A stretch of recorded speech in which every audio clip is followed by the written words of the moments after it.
In 1963, Ford Motor Company was ready to buy Ferrari for $10 million. The contracts were prepared. The lawyers were in the room. The deal was basically done. Then Enzo Ferrari said one sentence and destroyed the agreement. That insult sparked one of the most brutal rivalries in automotive history. At the time, Ford was successful, but boring. They made reliable family cars. But in racing, they were irrelevant.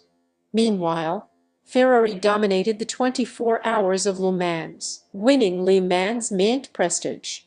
It meant engineering superiority. It meant global respect. Henry Ford wanted that respect. Instead of building a racing division from scratch, he chose the faster route. Buy Ferrari. Ford sent executives to Italy.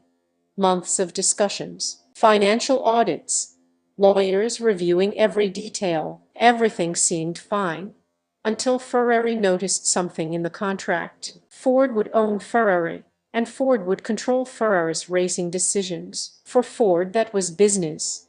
For Enzo Ferrari, racing was not business, it was his life.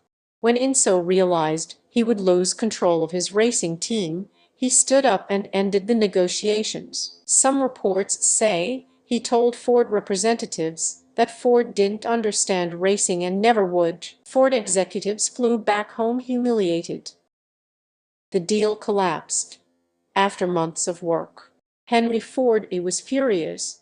He didn't just want to compete anymore. He wanted to crush Ferrari. And he gave one simple order: beat Ferrari at Le Mans.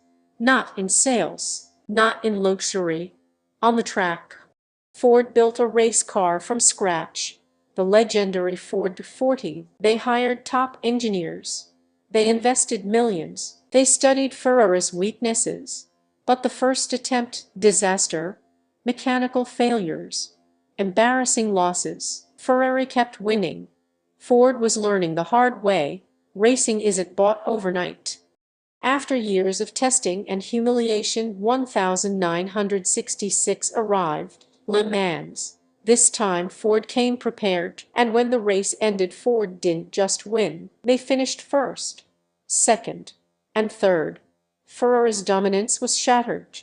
What started as a business acquisition turned into one of the greatest rivalries in automotive history, a $10 million deal, one bruised ego, and a revenge mission that changed racing forever. Sometimes the biggest competitors are not created by strategy, they're created by pride.